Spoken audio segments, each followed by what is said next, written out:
Howdy, y'all. It's UFC 329 coming up this weekend, so we'll get right into it. We got picks and full breakdown from the early prelims up to the main card. Let's get right into it. Starting off, Alessandro Costa versus Cody Durden. Uh, I got my notes up today, you know what I'm saying? This first one, it's not going to be the most exciting fight. They had to throw some on here. Costa's definitely got this. He's got it in the bag. He's lost to high level competition only. He's 4-3 in the UFC, all finishes. Durden, love you, bro, but I mean, 2-6 in the last eight, and you're coming off an irrelevant win. That's the only reason why you're getting this fight. It is what it is. You were on a 4-fight losing streak, and then you're coming back off a one win. That doesn't look great for you, little bro. We're gonna give this Alessandro Costa. He's probably going to get a finish, kick off the night. That's why they put him here. They want people to get a little bit excited. Probably round two. It's going to be round two finish. Can't say exact method, but by the fist, not the feet. Right in the next fight, Ryan Gandra, Zachary Reese. We're giving this to Ryan Gandra. Ryan Gandra is an actual rising prospect. He's got 2 wins in the UFC so far. Out of his 2 fights, he's 2 for 2. And he's on an 8-fight win streak when you talk about his regional. I believe he's got 1 loss. Not that, that really doesn't matter that much. It's early in your career. You can still come back from that. Really just doesn't matter at that point. Rising prospect, big, bulky Brazilian dude versus Zachary Reese, who they couldn't even bother to clip his shoulder, right? So, it's going to be, I feel like it's going to be a massacre. I'm thinking round 1. Probably not straight KO, more like a TKO, but that's what we're getting. Zachary Reese, I mean, his biggest accomplishment in his whole career was nut kicking Dumas to a finish, so that's just not going to line up too well for him. Right in the next one, Farid Basharat versus John Garza. John Garza, as you can see, no image, hasn't fought in the UFC, hasn't fought in contenders. We had Ethan Ewing pull out, and we're having Farid fight John Garza on a 6-day notice. Does not bode well for Garza. I mean, they want a regional guy to step in. I mean, and he's tough on the regional scene, but I think there's levels to this shit. You're not going to see John Garza come in there and just throw a masterclass. I don't know why he's the favorite in any way, shape, or form. Doesn't make any sense. Basharat, he would have gotten absolutely destroyed by Ewing. Not even a question. Ewing loves taking away those zeros, and Farid is not on the level of those other zeros he's taken away. I know we can look back and we can say, Wellmaker wasn't that good. He was kind of washed. We overestimated how good he was.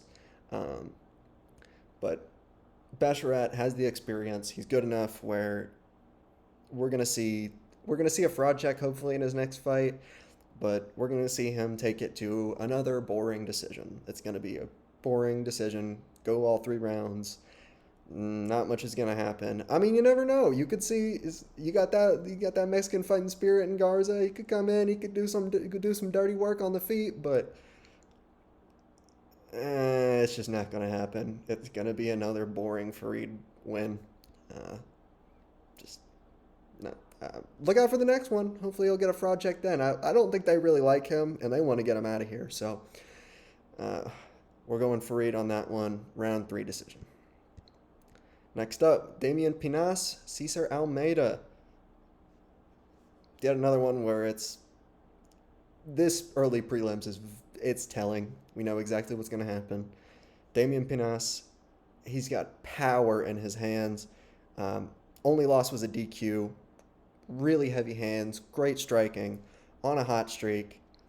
And Almeida, he's only here because of what he did to Al Hassan. But when you look at that fight, he didn't win because he really did better than Al Hassan. He won because Al Hassan threw away his chance. Al Hassan was winning the fight. He got him to the ground, but he's just so fucking stupid that he can't finish a fight for the life of him. And then you got Almeida in here, and, he threw a shot at an open chin and got a KO. And it looked impressive, but when you see the fight in its whole, it's really just, it's not worth talking about. We're going to get a slime out probably round 1. I don't see this going very far, but we're going to get a finish. Odds are pretty accurate on that one. And then moving into the last fight on that early prelims, Tracy Cortez, Wang Kong. You know, you want to say Wang Kong's going to win because she's clearly the more technical, more skilled fighter in this. You know, it's a pick'em. They're fairly even, but I got to go with Tracy Cortez. I like a crazy girl. She could beat the shit out of me. Whatever. I'm cool with it. Hit me up. No, please don't. I do not need that. Tracy Cortez, though, she's got decent wins. It's going to go to a decision. We're not looking at a finish in this fight. I know the female Chinese fighters, they've really, really come through. They've definitely got the strong, they are the Brazilians of the female division. I know you've got some Brazilians. You've got, Bruna Brazil, obviously. But I think a pick'em this is one of the tightest fights on the card. Cortez has only lost to elite competition, but I can really see Wang Kong being someone who ends up going to that championship level. We'll really see. If Kong can pull it off, then she's going to the top. Tracy Cortez only loses to those top contenders. So I'm going to give it to Tracy Cortez on my crazy girl bias, but, that's just me. I think there's a very real chance that Wang Kong pulls this off. If she does, she's beat the gatekeeper, and she's going to the top. Moving past the early prelims, we got Luke Reily, lad. We got a undefeated fucking Scouser. I know he hasn't been the fucking best, but he's gonna knock the shit out of Kai Kamaka. I'll knock that shit off. My Scouse accent ain't that good. But yeah, you've got an undefeated Scouser versus a guy who was already kicked out of the UFC. And let's be honest, little bro, that 3 at the end of your name is not going to be the amount of times that UFC signs you. You get kicked off twice, you are out of there, and you ain't coming back. I know they just wanted another Hawaiian on the card because we got Holloway in the main event, but Kai Kamaka, his last fight was a split decision. UFC is not going to be a fan of him if he can't pull this off in vicious fashion. That's going to make him too desperate. Luke Riley's going to take him out. I think it's going to be pretty quick. I think this will also put Luke Riley back in that conversation. It's not going to be good for Kai. He's going to get cut again. Especially even if he wins this and it goes to a split decision again, boring decision, they ain't going to keep him around for long. And I wouldn't either. So we're going with the Scouser on that one. It's going to be a good Scouse night, you know what I'm saying? Shout out Liverpool. Moving up to the next one, we got Cody Garbrandt, Adrian Yanez.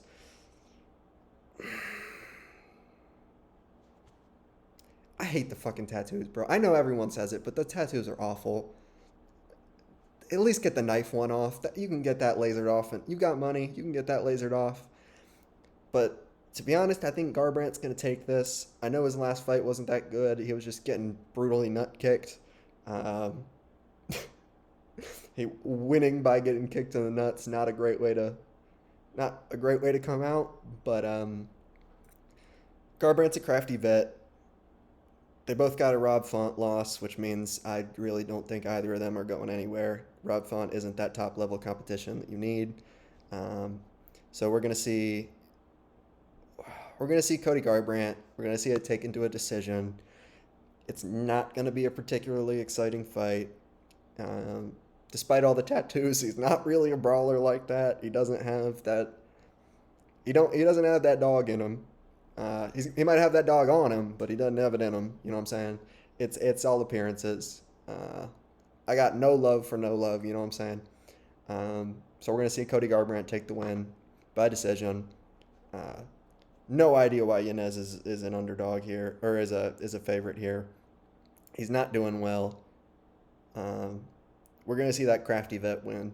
Garbrandt's going to take it home, put himself on a 2-win streak, and then probably get slimed out against whoever he gets put up to next. Moving up, we got Gable, the Loophole Steveson versus Elisha Ellison. You might notice there's not a photo here for Gable Steveson, so I'll use my own. He's not fighting the guy on the right. He was just raping people with him. Yeah, fuck this rapist ass motherfucker. They're giving him a fucking layup because the UFC wants a John Jones prodigy. They want that lineage, and they're gonna get it for a couple fights, but it's just another fucking American wrestler. Nobody gives a shit about American wrestlers. They're gonna put him up against somebody from a foreign country eventually, and he's gonna get slimed out. Second he's up against a good striker, it's done. Negative 2,500 favorite is. I mean, you can see they just want him to win. You shouldn't. I get giving somebody a fight that you think they can win when you're trying to bring up these prospects, but it just doesn't. It ain't even going to be fun to watch. They're going to get a KO, probably in the first round. Sorry, Elisha. I mean, you're good. I mean, but it's not. You lost to Pericic, and Pericic is he's a real heavyweight and a real contender, and we're going to see him do some great things. But ultimately, even the career before that for Ellison hasn't said enough for there to be any real chance of Gable losing to Elijah Ellison. So Mr. Loophole is going to pull this off, and then he's probably going to go out and rape someone else afterwards because he is a piece of shit. Who knows? Maybe Herb Dean can ref this fight, and Elijah Ellison can just pound some back of the head shots and kill this motherfucker. I'd be cool with that. That's the best possible outcome. Let's let Herb Dean do his thing and let him die. You know what I'm saying? Fuck this dude. I cannot talk enough about how much I fucking hate this guy. I'm wishing you permanent brain damage, little bro. All right, moving into the last fight on the prelims, we got Robert Whitaker moving up to light heavyweight from middleweight versus Nikita Krylov. They've got Krylov as a favorite, but I just don't see it. I think it's based on that fact that Whitaker is going to be undersized by a good bit. He's not going to have the same reach. He's not going to have the same height. It's going to be kind of awkward in that aspect. But at the end of the day, Whitaker is a real contender. Whitaker at middleweight, yeah, he had some losses, but he only lost to the best of the best. And he has that technical skill. He's built like a tank. He's going to have really good cardio in this fight, so any grappling advantage is pretty much off the table. Krylov, on the other hand, he's not what he's cracked up to be. He's in that low part of the top 15. He's never going to break that. He's only ever going to be in the low part of the top 15, but he's a gatekeeper. I think if Robert Whitaker can get past him, we're going to see him move up the rankings a good bit. We're going to see him take on some real competition. I don't think he really has any chance against the top-level light heavyweights, but I could see Robert Whitaker sitting pretty solidly in that top 10 for the next couple fights. He's obviously not going to stay in for too long, but I mean, at the end of the day, Krylov lost to Reyes in 2025, and I love Reyes, but he's way past his prime. He was past his prime then.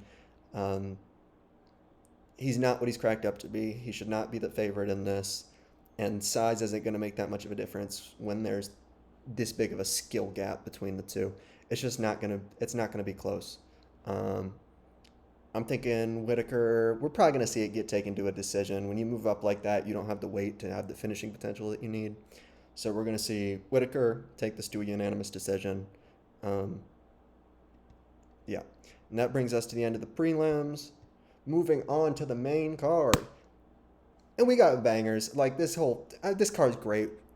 We can't pretend like this card is amazing. When you get Robert Whitaker versus Krylov on the prelims, you know this card's going to be great.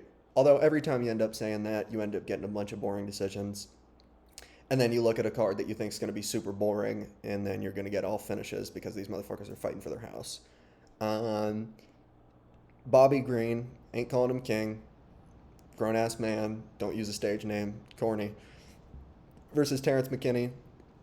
McKinney, he gets it done or he gets done. In that first round, that is going to be the deciding factor in this fight. First round is going to be amazing. You're going to see crazy striking from both. I think we're going to see a finish in this first round from McKinney. I'm giving it first round KO by McKinney. Green has his hands low. He's got his chin high. He just eats shots. It might be a little bit of a cope from Green, but he always says this thing about he wants to make an exciting fight. He's not the most concerned with winning. So when you have a fight like that where somebody's not as concerned with winning and wants to be exciting and is going to get sloppy against McKinney, I mean, you're just going to leave yourself open, and it's going to be a first round KO. If Green survives that first round, McKinney just doesn't know what to do past there.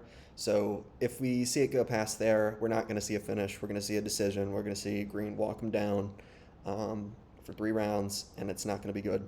At the end of the day, Green is a crafty vet, so we could see him pull something off, but only if he survives that first round, and it is really going to be a game of survival. Definitely going to be a banger fight. Keep an eye out on that one.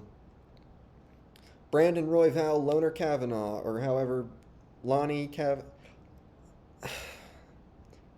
I'm just assuming he's Welsh because he can't spell anything normal. So yeah, we got the Welshman versus Brandon Royval. I'm giving it to Kavanaugh. They both fought Moreno, and I think that's a pretty good way to look at this. Kavanaugh got a much better win over Moreno than Royval did. Royval's on a 2-fight losing streak. Van and Kopp. I know those are top contenders, but Van and Kopp are both in that same niche that Kavanaugh is. They are both really good strikers on the feet. They're gonna give Royval. They gave Royval problems. Kavanaugh's gonna give him problems too. He can't be too confident. Since Royval's on that 2-fight losing streak, I think he's going to be kind of desperate for a win. I mean, he needs it if he wants to stay anywhere near the top 10. Kavanaugh, on the other hand, is really coming into this on a hot streak. He's going to have the confidence. He's going to outclass him on the feet. And when we see Royval get desperate, we're going to see him make another mistake, and he's going to go on that 3-fight losing streak. The only thing to really consider here is that Kavanaugh lost to Charles Johnson. And I know Charles Johnson, I mean, he's good. I can't pretend he's not good. But Charles Johnson is in that same category as Royval. He's a crafty vet. He's got that dog in him. He's got the experience. So there is something to say for Kavanaugh losing to those more experienced fighters, just because he hasn't had as much time in the cage. I'm still going to give it to Kavanaugh. I think we're going to see a finish, probably not round 1. It's just not the style in flyweight.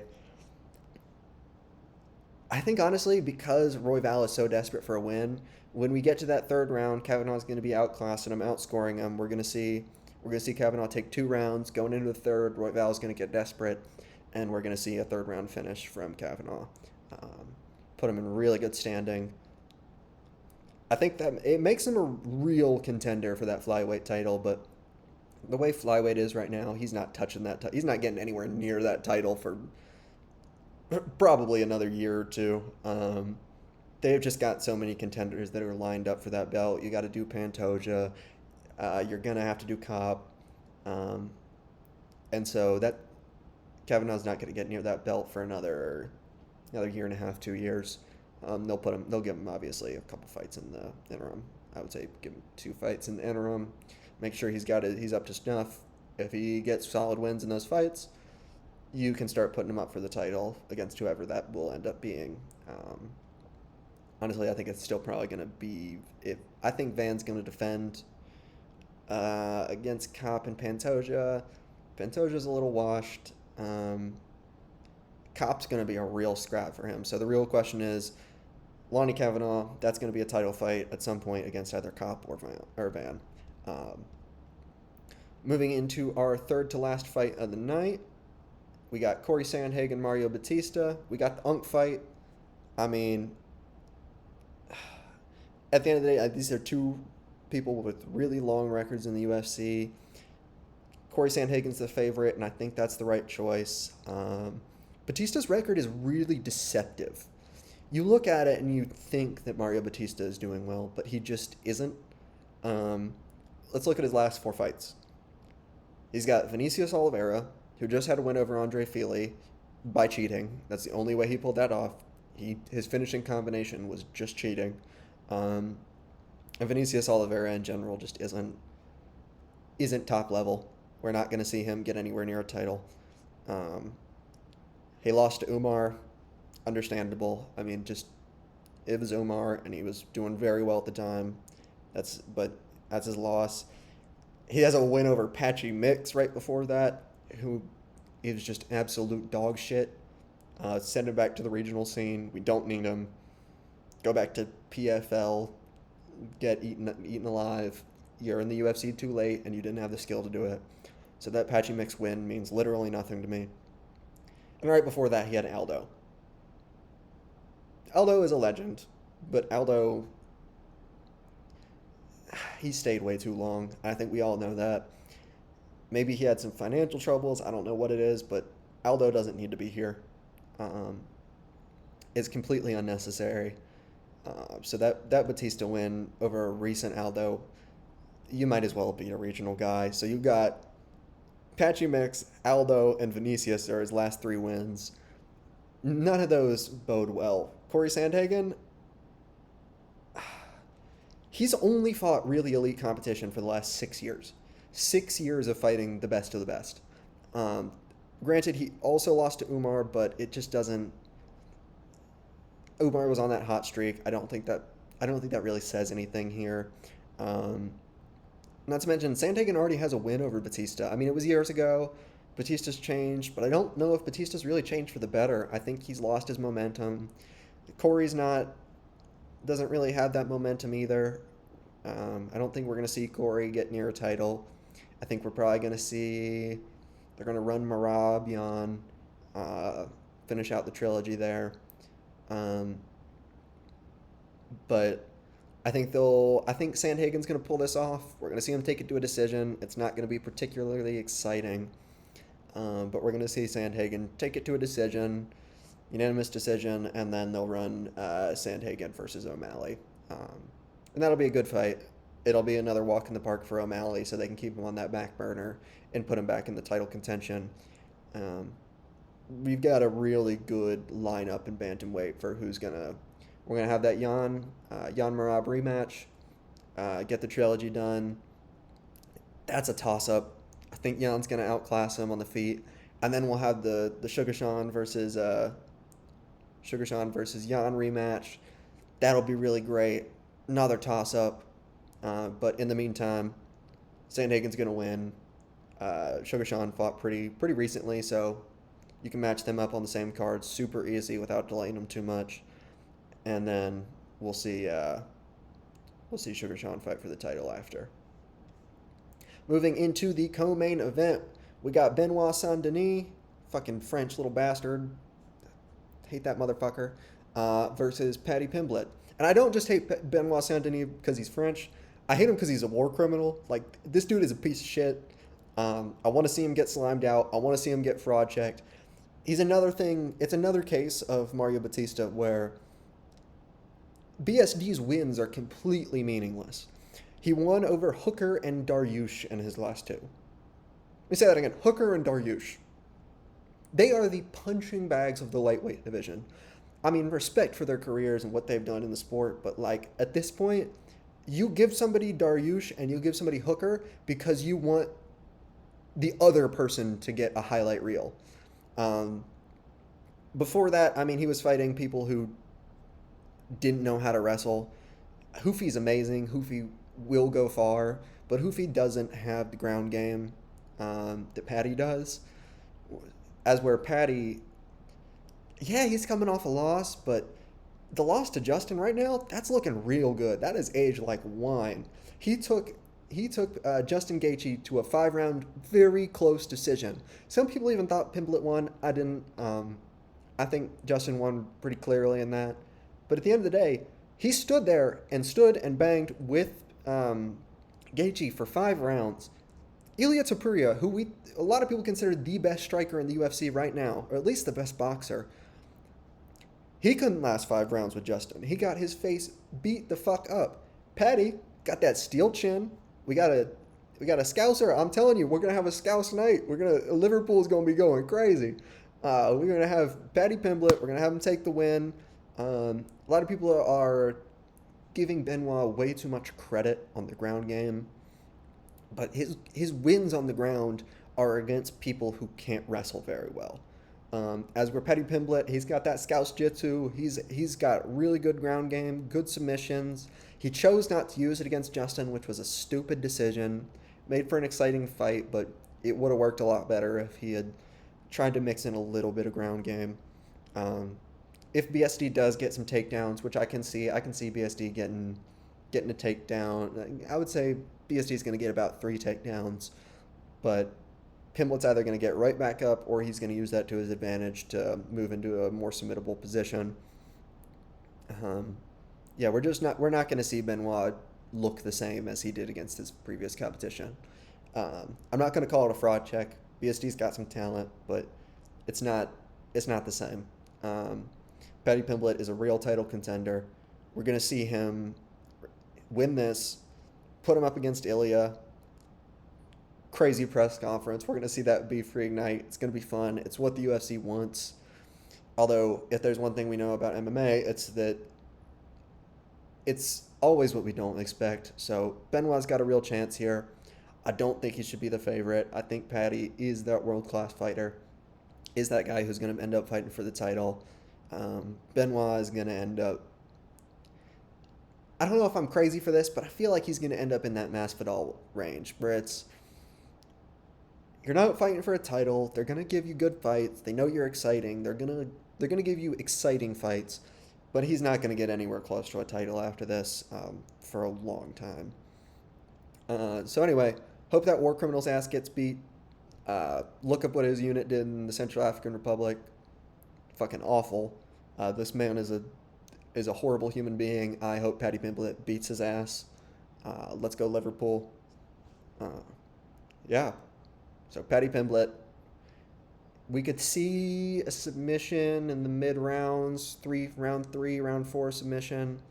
But I think it's probably going to end up going to a decision too. We're going to see Benoit push him up against the cage. It's going to end up there for quite a while. But at the end of the day, we're going to see Paddy Pimblett's chin and Paddy Pimblett's ground game. We're going to see that outclass him. If we don't see a submission in the middle rounds, we're going to take it to a decision, and we're giving it to Paddy. Moving into the last fight in the night, we got the return of Conor McRapist. This is the rapist on the loose card. Like, this is... Hide your kids, hide your wives, shit you might want to hide too. I mean, we got the biggest piece of shit in the world, Conor McGregor versus Max Holloway, who is just... That dude's a saint. Like, he is such a nice guy. He is so chill, so calm, so reasonable. I think that's... A lot of Conor's best fights are the ones where he's gotten into people's heads, made them angry, made them fight emotional. And we're just not going to see that here. Max doesn't care.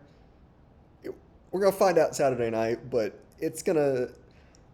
Conor McGregor has fought at 170. Max Holloway, to the best of my knowledge, has not fought at 170.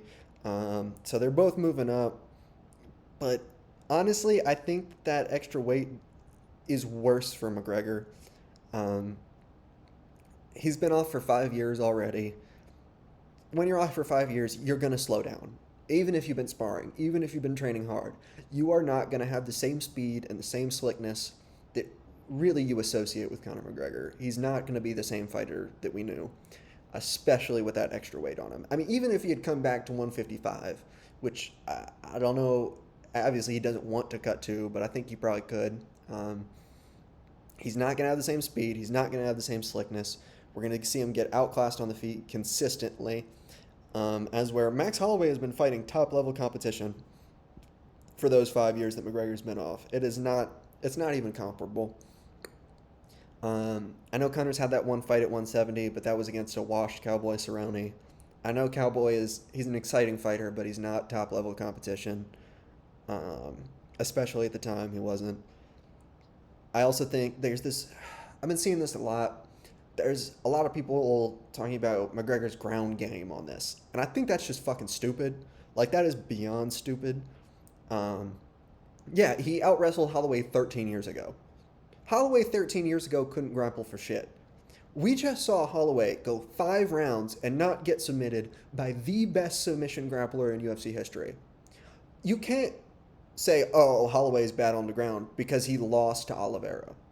Yeah, if he had gotten subbed round 1, maybe you'd have a little bit of an argument.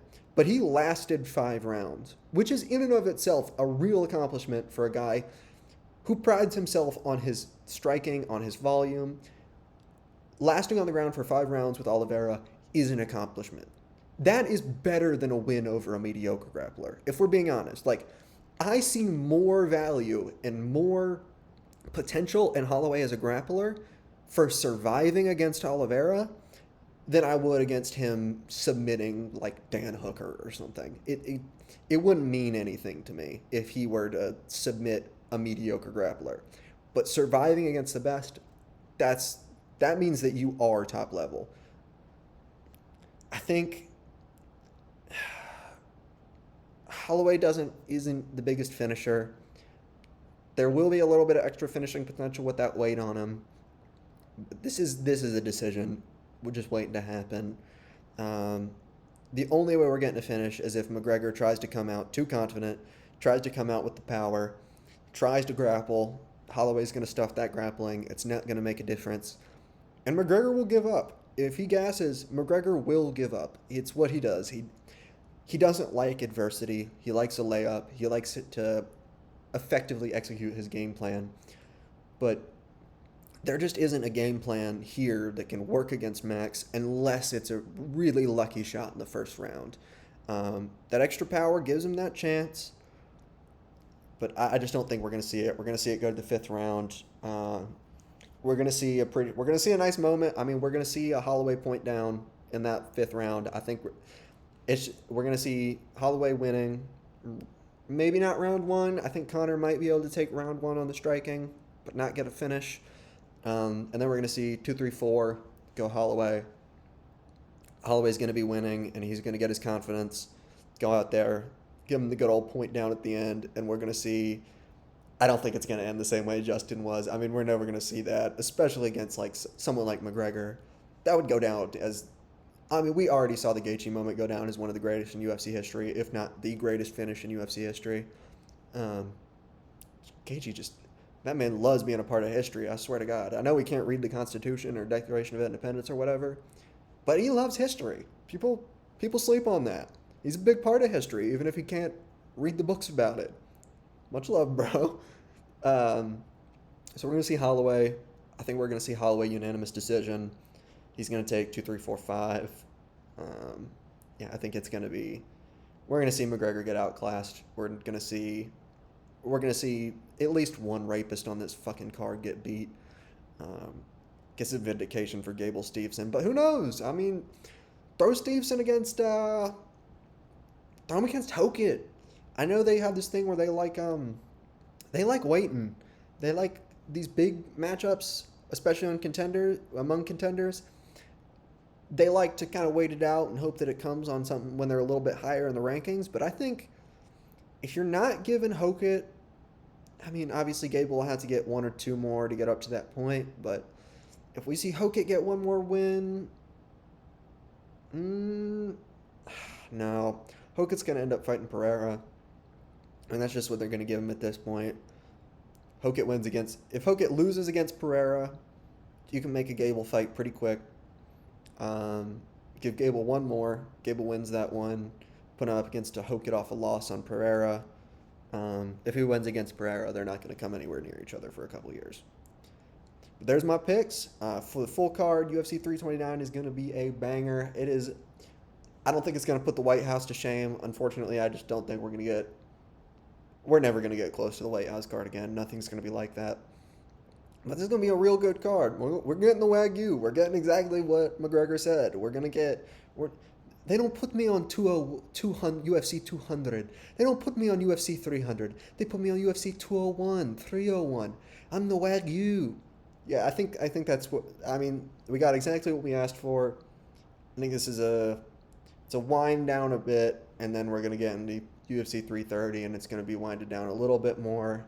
It's still going to be exciting with Ian versus Makhachev, but I think this is our way of getting back into normalcy after the White House card, and I don't think that's a bad thing. Um, Keep an eye out. I'll try to post a breakdown afterwards, see how my picks did, or at least let y'all know how my picks ended out.